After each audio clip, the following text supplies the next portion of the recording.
mangke wis gagadenjing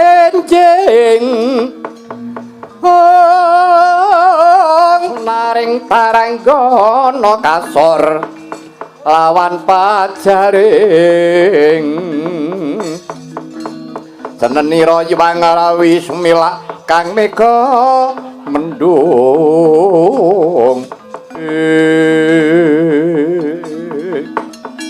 lah dalah kaya bener pangandikane Rama Pukulun ya lamun to aku grusa-grusu nggonku tumandang gawe ora wurung iki mengko malah bakal ora bisa rampung malah saya ngombro-ombro lah iki Anoman sing kendang kapracondang nek ora tak tulungi tekan ngendi iki mengko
sitaning Cakrawala kumlewang Hyang Sita resmi surut soroting Trenggana kasor sunaring Hyang Rawi swasana enjing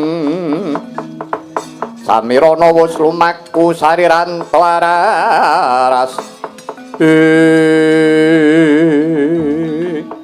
Anoman iki lho Paduka sampun priksa kaliyan kula pendhita kowe mesti awas peningale sangerdurunging winarah iya Paduka menika sinten kliyang kabur kanginan kindang kebarat tendang langit kemul mega ora jogan ora longan ora dongko ora kayangan aku ora duwe panggonan jenengku Resi Dewa Kasimpar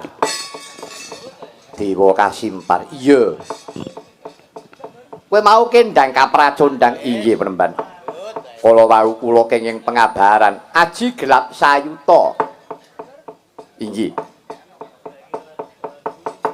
mengsah kula kaliyan Begawan Sukma Lampung kok benan sampun priksa pendhita iki kudu awas paningale ngerti sadurunging winarah inggih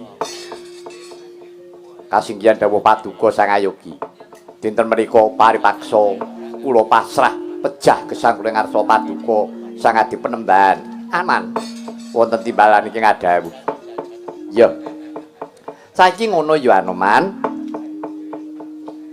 yen to pancen kowe temen-temen lahir terus sing batin kowe bakal gedhekake dharma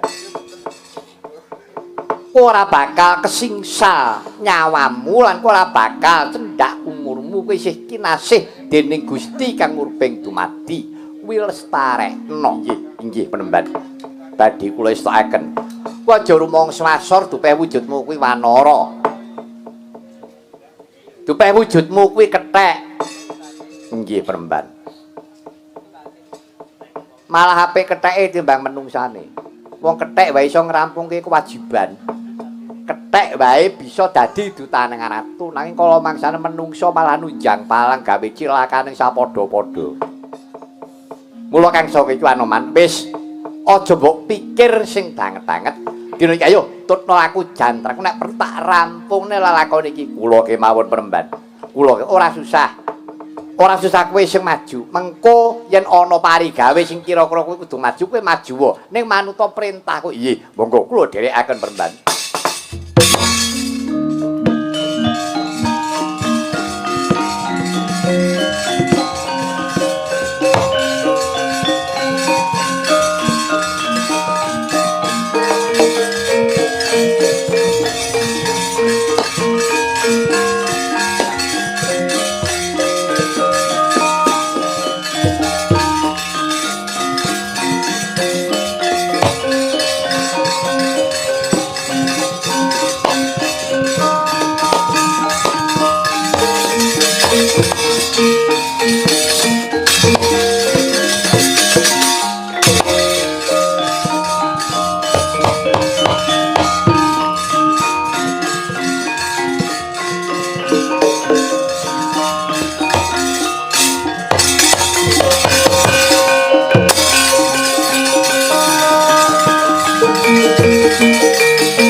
Marsuding budi lekotipun waspaos aja dumeh bisa muwus yen tan pantes ugi senadyan mung sakecap yen tan pantes pernah ira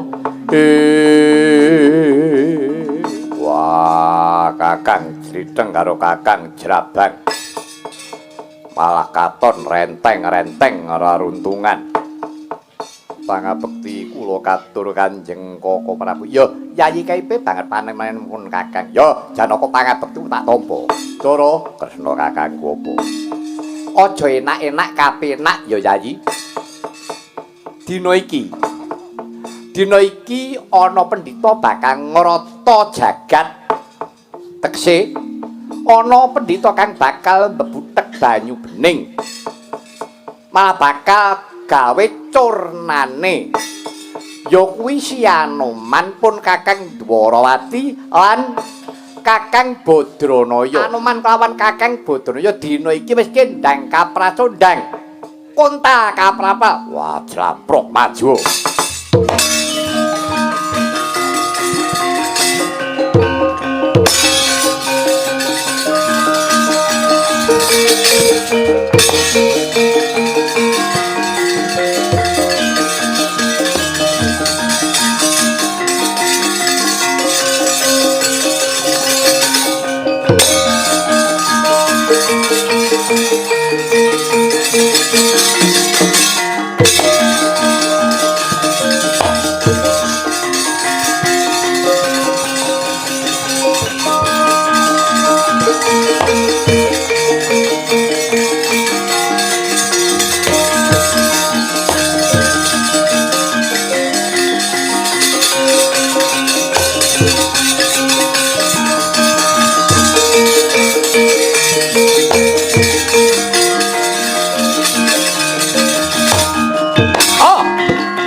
Ruta saking kutha sang guru kula yen tanamu tusa sang Sri Ladalah. Atrio bagus. Sopo kang dadi kekasihmu? Luwih becik saka ngendi dangkamu sapa percikamu? Wah, dalan rupak lumuk disian. Putra siswane Sang Begawan Sukma Lawung Prabu Kalandaru. Sapa kowe? Pamadyaning Pandhawa kekasihku Raden Janaka. Wah, kowe sing tak goleki. Kowe ngupaya karo aku arep apa? Wah, wis dadi keparang Sang Adi Penemban. Dene iki pamongeng Pandhawa iki ndang kapraja ndang rek putih kang aran Anoman. Iki mung kari nyirnakake para Pandhawa.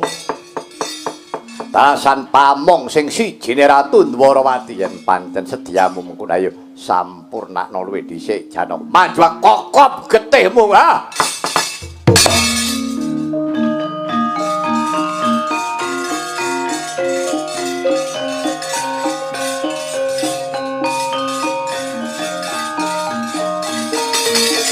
Wah!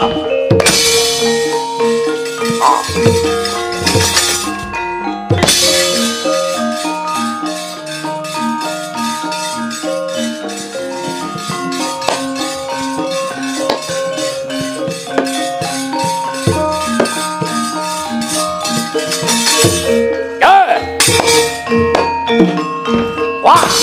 Oh, ah! Ah!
Antut mergo tumanjing samudra tulya dreng.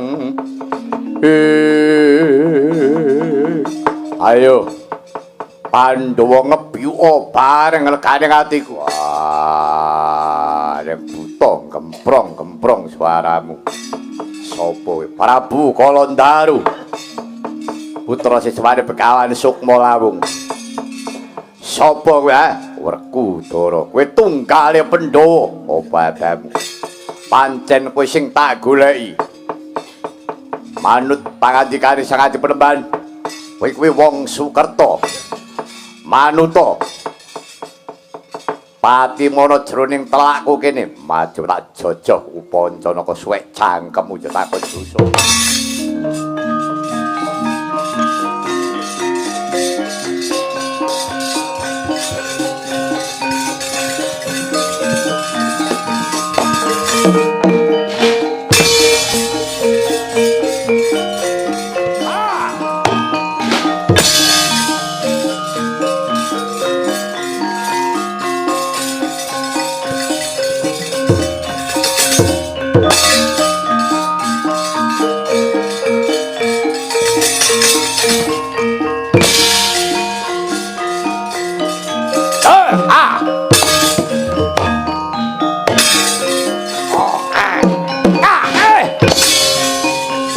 Yo. Ah. Yo yo. Yo. Yo. Yo.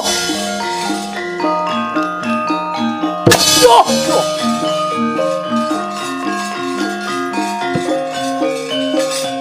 Yo. Wah. Yo.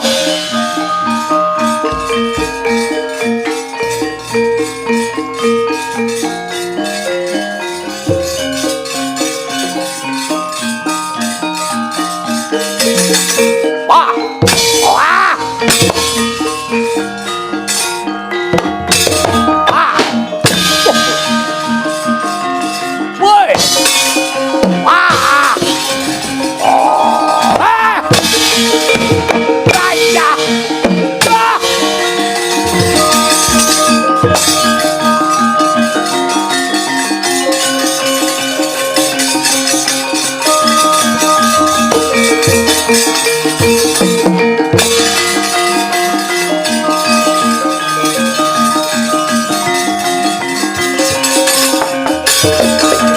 Lah. Iki nek aku dhewe ora maju, ora bakal entuk gawe iki kena tanggo jalaran. Pandhawa tak rampungane. Mung kari siji rampung Ratu Dwarawati.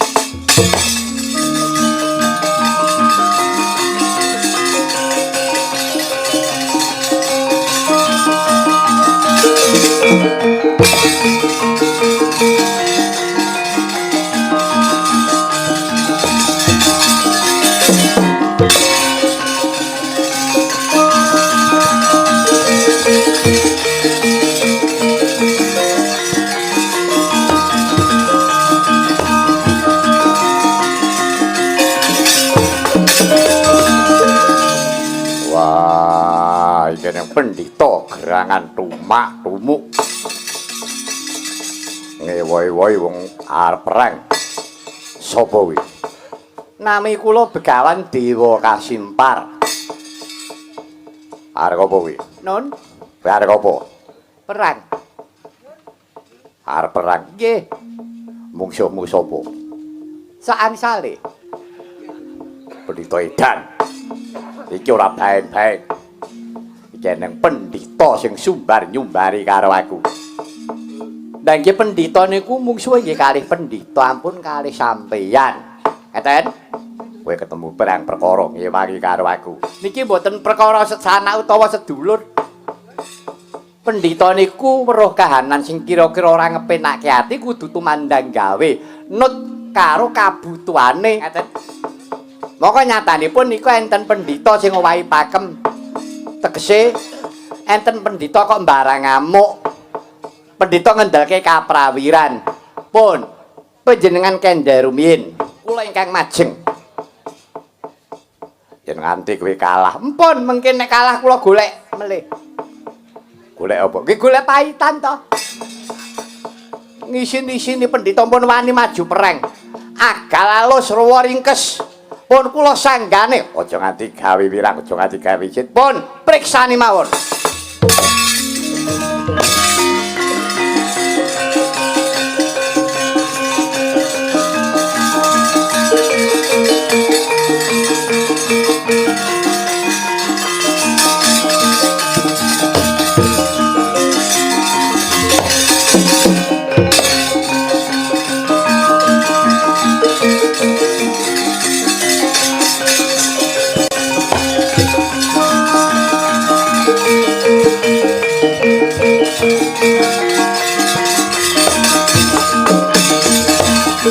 Neng pendhita sing ngawu gawar melu ampyak awur-awur iki dudu garapamu.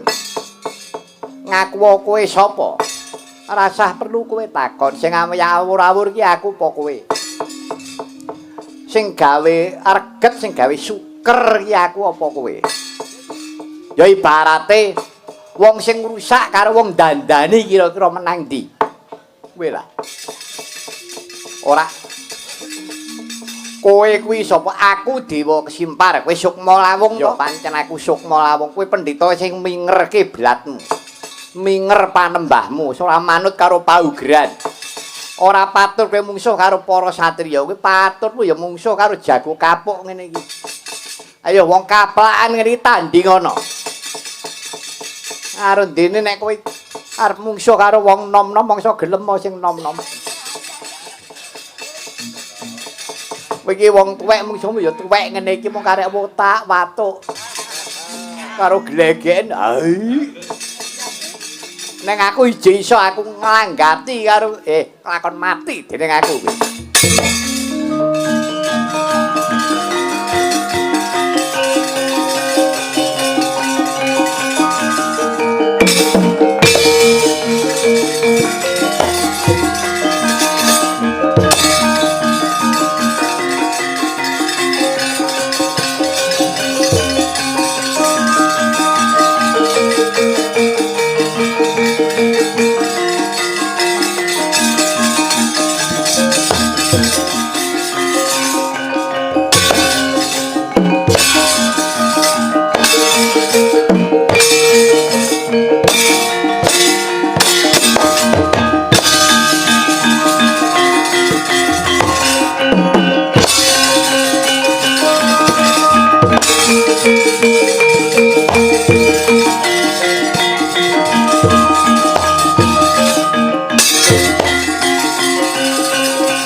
Kakrok are. Pendhita perang kok rusuh. Apa enek pendhita tuwe kok perange nyokot. Kok ora penak men rasane atiku.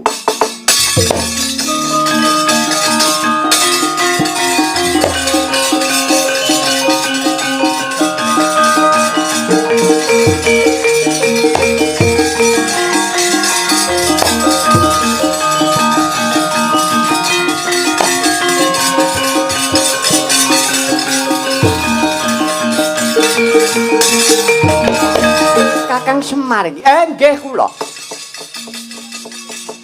Kakang Semar saka ngendi iki mau? Sampe rasah takon. Rasa takon kare butuhe wong tuwa kula lagi kelintong-kelintong niki mau. Pamonge Pandhawa iki ora mung Semar tok, sampean kudu melu nyambut gawe. Nggih napa mboten? Ing jagat iki enten perangane telu.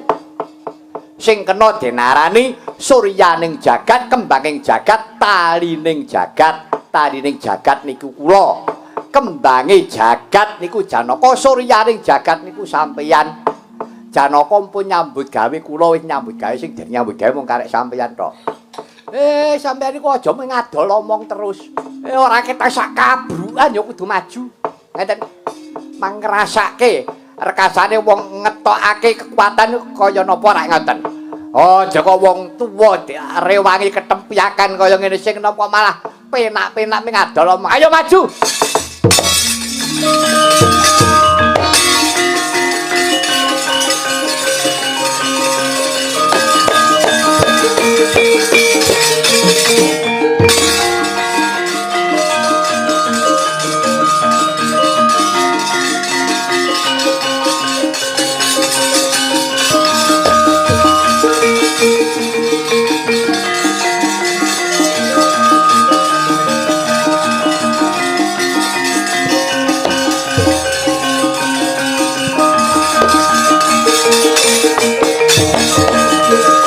Begawan Sukma Lawung yen karek ngarah Pati Ratu Dwarawati tak pasrahake nanging kowe kudu kuat nadhae pusaka Dwarawati senjata cakra baskara tampanana iki.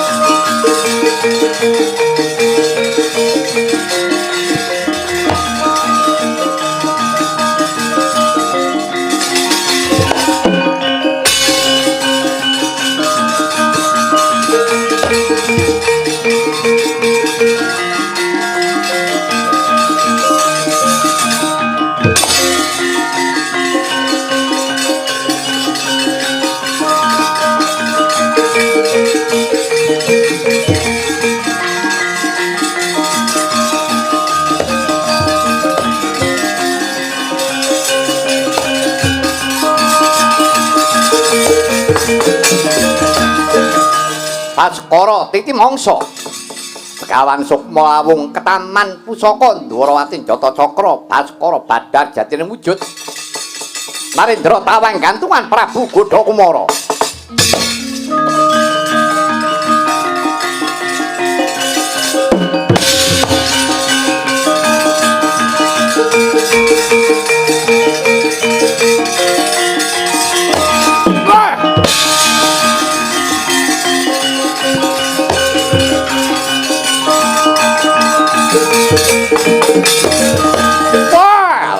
bedes buset ora tata sida wurung anggere ngarah patine Anoman ki wis kuwek sing ngalang-alangi uripku biyen ora liya mung bedes nek si Anoman kuwi karo biyen Rama Wijaya Rama ya wis modar manuksma karo Ratu Dwarawati karepku ngono aku iki mung arep males hukum Anoman karo titising Rama Wijaya sida mrucut saka penjangkaku mati kepindhon tak wujuti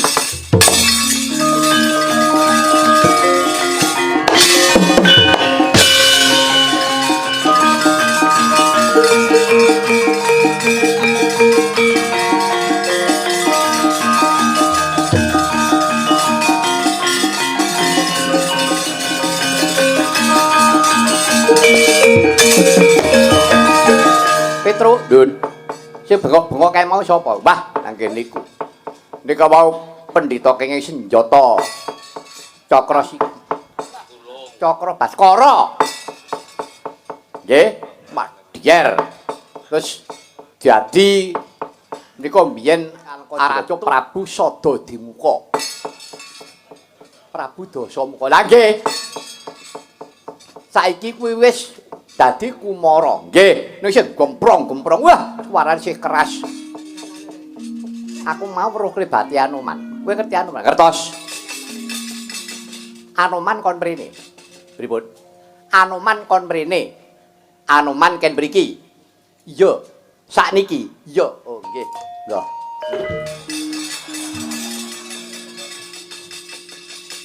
Kok kedian ora waras. Petro, Dun. Anoman dan iki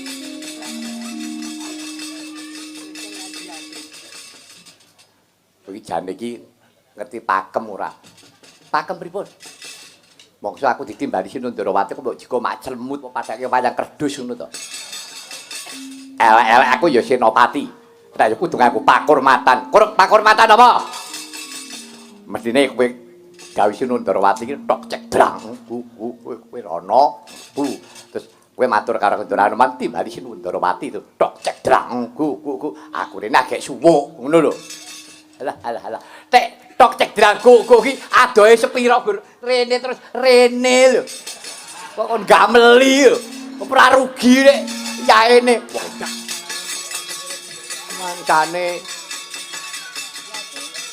Anoman. Apa? Ya anu wonten dawuh iya ngono ki. Sing marah ya kowe wong edan. Ngarya kono.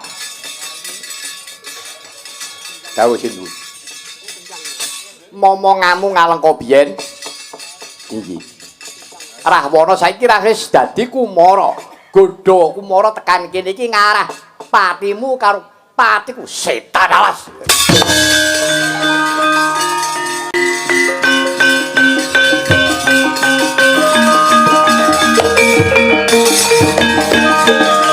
Kang ngeten kelakuane kethek elek niku. Bareng tok jelek nyampluk. Kok sing salah iki ya kowe-kowe. Kok mau kowe iki ya ngerti tata krama ora kaya ngono kuwi. Bareng dibales nesu. Nesu. Alah. Kok gelem pira-pira. Ngono seneni. Aman Metro ana pripun aku tak dadi Kresna. Oh ya. Wong edan. Itu karepe dhewe ora.